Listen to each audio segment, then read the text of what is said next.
शिक्षक साथियों नमस्कार। मेरे चैनल एडुकेटर जी में आप सभी का हार्दिक अभिनंदन है। नियोजित शिक्षकों से बने विशिष्ट शिक्षक तथा बीपीएससी से बहाल शिक्षकों के बीच वरीयता को लेकर विवादों का सिलसिला थमने का नाम नहीं ले रहा है।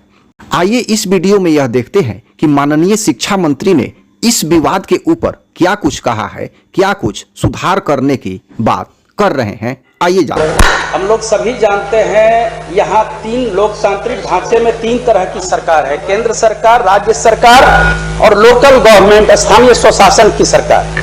और उसके तहत माननीय मुख्यमंत्री जी ने उस समय नियोजन इकाई के द्वारा नियुक्ति करवाया।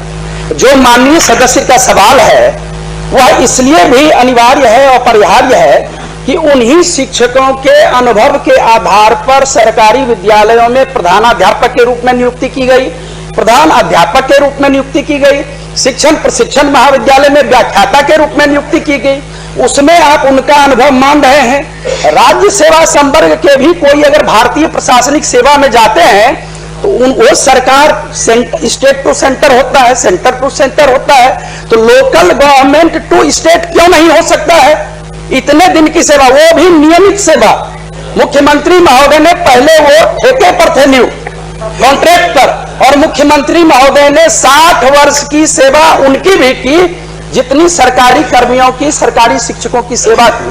तो मुझे नहीं लगता इसमें कोई विवाद है। विभाग द्वारा यह विवाद जरूर पैदा किया जा रहा है, शिक्षकों में असंतोष बनाया जा रहा है, पठन पाठन का कार्य प्रभावित हो रहा है। इसीलिए इसमें मंत्री महोदय आप एक बार समीक्षा करें और सरकार के संवैधानिक स्वरूप को देखते हुए जो माननीय सदस्य का प्रश्न है उसके अनुरूप उनको यह हकदारी मिलनी चाहिए। माननीय मंत्री कि आपने जो बीपीएससी टीचर है उसको सीनियर बना दिया और जो सक्षमता परीक्षा नियोजित शिक्षक ने दिया उसको आपने जूनियर बना दिया।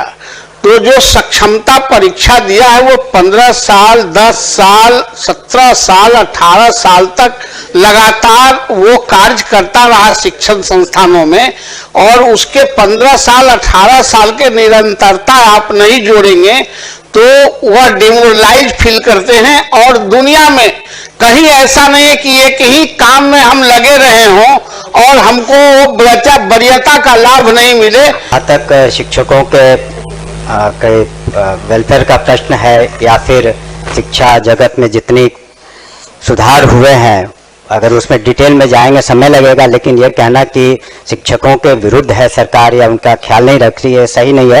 लेकिन जो कॉन्स्टिट्यूशनल पोजीशन है, हम निश्चित रूप से आपके प्रस्ताव पर विचार करेंगे, लेकिन जो कॉन्स्टिट्यूशनल पोजीशन है वो भी माननीय सदस्य जान जाएं। स्थानीय निकाय शिक्षकों की नियमावली भारत के संविधान के अनुच्छेद 247(6) के तहत अधिसूचित की गई है, जो राजकर्मी श्रेणी के तहत नहीं होते हैं। तो ये कॉन्स्टिट्यूशनल पोजीशन है, लीगल पोजीशन है। उसके बावजूद भी मैंने कहा कि हम उस पर विचार करेंगे, लेकिन जहाँ तक लीगल पोजीशन है, कॉन्स्टिट्यूशनल पोजीशन की बात है, सरकार उस पर सही है और जो हमारा विभाग है वो भी सही है। किसी को तंग तबाह करने के ख्याल से इस तरह की कोई मंशा नहीं है। हम लोगों ने तो जहाँ तक हो सका है शिक्षकों के हित में सारी कार्रवाइयाँ की हैं। अभी आप देख ही रहे हैं जो नियुक्तियाँ हों या उनके अन्य जो भी उनके हित के कार्य थे, 2 लाख करीब 50,000 से ज़्यादा जो शिक्षक थे वो तो पास कर चुके हैं सक्षमता परीक्षा में और वो राजकर्मी का दर्जा पा रहे हैं। की तो बात मेरे समझ के परे है और शायद इस सदन के समझ के भी परे है। शिक्षकों को जहाँ तक सुविधा दी जा रही है, एक चीज़ माननीय सदस्य भी बताना चाहेंगे, चूँकि उन्होंने लीगल प्रोविज़न की बात की, हमने भी किया, तो क्या जो सक्षमता पास करने के पहले जब वो जो शिक्षक थे जिससे नगर निकायों ने या पंचायती राज व्यवस्था के अधीन उन्हें नियुक्ति दी गई, उन्हें टेम्परेरी स्तर पर या कॉन्ट्रैक्चुअल पर, तो वो हकदार नहीं थे न्यू पेंशन पॉलिसी के उस वक्त जब आप वहाँ पर जब आपकी नियुक्ति थी या आपको जब पंचायती राज व्यवस्था के तहत आपको शिक्षक के रूप में रखा गया, तो उस वक्त आप तो न्यू पॉलिसी स्कीम के एनपीएस के तहत पेंशन स्कीम के हकदार नहीं थे। हकदार अब आप हुए अब से, जबकि आप राज्यकर्मी का दर्जा पा लिए हैं तब।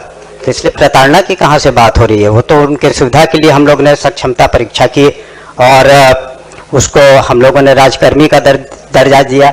माननीय मुख्यमंत्री जी ने बिल्कुल उनके तरफ संवेदनशील रुख अपनाया है।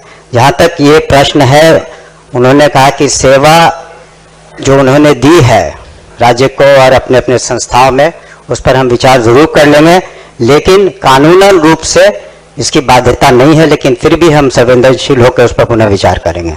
धन्यवाद।